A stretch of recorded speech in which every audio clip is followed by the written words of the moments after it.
So speaking of orcs, Nintendo. No, I'm kidding. That's not a segue. That's a great segue. But I like that. Yes. I'm not good at segues. But the next topic. Good try. Next topic is the Nindies showcase. The Nindies. Hijacking it. We got a fun little thing that came out. All the Nindies. 50 plus games coming to the Switch. Jared, are you excited about this? Yes, some of those games look good. Some of the games look great. Some look really good. Mr. Shifty. You Mr. best Shifty believe looks I'm awesome. playing that. Stardew Valley. Never got to play a lot of it. I want to. Overcooked. Never got to play that game. You can bet. I can promise you right now. We're streaming. We will have a stream and we will have recorded Overcooked gameplay. By the end of the year, we will have streamed. Oh yeah, without a doubt. Overcooked. And here's the thing. I don't want to. I mean, obviously, like we just said, there are cool games that we are looking forward to play. The thing I really want to say about this announcement is I'm very surprised they didn't show this in the reveal for the Switch. Yeah. Because if they would have shown this for the reveal for the Switch, it would have sold even more. It's already doing very well sales-wise, the Switch. It's selling more than the Wii, original Wii. But I just feel like showing this diversity of titles and the amount of games that are coming just like by the end of March really just shows the diversity of games you can have, because a lot of people were just thinking, I'm buying it for Zelda. And Zelda looks amazing. I mean, obviously, I want it really badly, but some people just aren't into Zelda. And the fact that they had all these cool indies that have a variety of different types of gameplay really would have even sold more. Like, hey, we're about the games. Like, we want to give different experiences for different kinds of people. I just think it's so crazy. Like, on this handheld device, you can have stuff like a ukulele, 3D action platformer going across, and then you have games like I think it was like the two crowns or the two thrones. Yeah, like that. where it's like a full like almost it's like pixel RPG. Yeah, like old school. Yeah, like a pixel Fable kind of thing. It looks awesome. This looks cool. It reminded me the graphics and vibe kind of reminded me of the Oregon Trail. Yeah. But obviously I think the gameplay is different. But still, like, I think this really highlighted the cool thing about the Switch, because you see these games and you're like, dang, imagine playing this on the go as well. And and that this makes me just more excited for the Switch. And I really hope that they can continue like a steady slew of indie games throughout the year and stuff. Now, I think this is a great thing for if this is not a knock on it at all. If the Switch is an indie machine, like, I think that's an awesome thing. That's an awesome niche to have. Yeah, in terms of AAA, it's in terms of a third-party support. Yes. Indies could fix that space, because the problem with Wii U was not just that it didn't have third-party support, because that's kind of okay, because the Wii didn't necessarily either.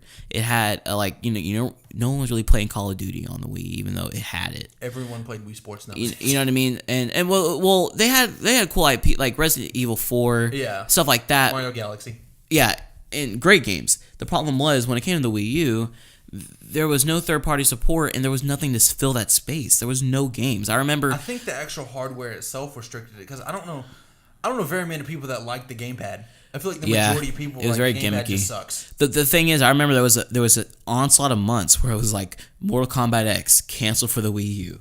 It's just all these games. Watch Dogs Watch Dogs canceled for the Wii U. Yeah, like all the. I remember they were saying, like, I forgot where, but like Ubisoft was saying, like, we intend to have the sequel. Watch Dogs 2, they were like, we were going to have it for Wii U. That never happened. Like, they weren't going to go back.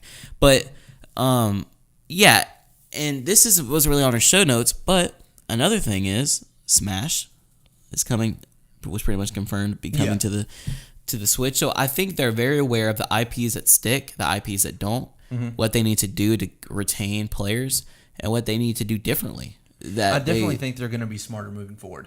Yeah, and the Switch is a success. I think the word of mouth. Yeah, is the Switch it's going to. It's already it's selling more projected. The projected sales is more so than the Wii, which I thought it wasn't even going to get close. I didn't think it would either. And it's nuts. Once Christmas time rolls around, it's going to kill again. And I'm happy for Nintendo. Yeah. I don't think anybody enjoys hating on Nintendo. I think that's a big misconception. I think a lot of people, some Nintendo fans that have stuck with through thick and thin, kind of think like, oh, people just like to hate on Nintendo because it's not like an Xbox. It's not just like a graphics machine. You know, people say that, but like Nintendo is the reason why I play games. Why I play games. I feel like with a lot of people with Nintendo, it's like we talked about before. It's like you have that friend or that cousin who has so much potential, who did great things, and is now just like a burnout. Yeah. But you know they still have it in them to do great things. Just like just stop making bad decisions and do right. Yeah, and you know they can. And do the Switch They're has capable. a couple hiccups. I think the UI, from what I've seen, looks kind of kind of messy. But you know, these are problems that can be fixed. And I'm starting to see like A lot of people are anticipating there to be a legitimate like patch for the UI as yeah, well, especially for the store online. for me, I'm starting to see Nintendo in greatness again, and I'm very happy. And I've said this in previous videos, year of the comeback.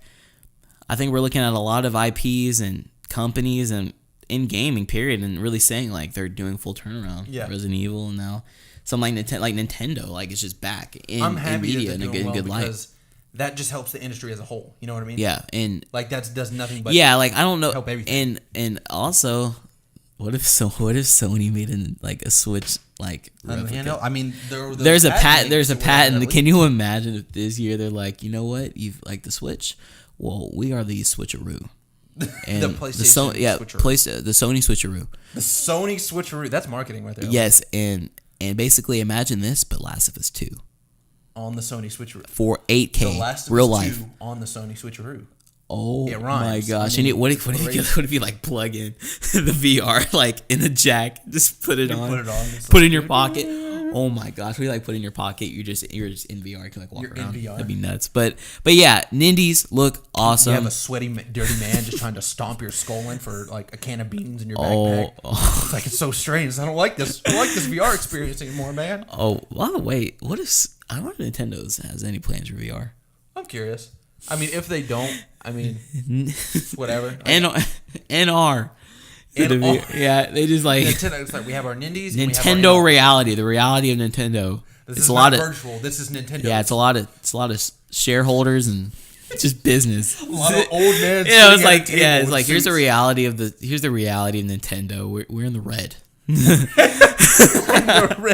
That's why we changed our color back to red, because it's where we are eternally. Buy the Switch. That would be hilarious. That would be great. Jared, we just coined the NR. I'm calling it right now. Yeah. Nintendo NR. That's what's gonna happen.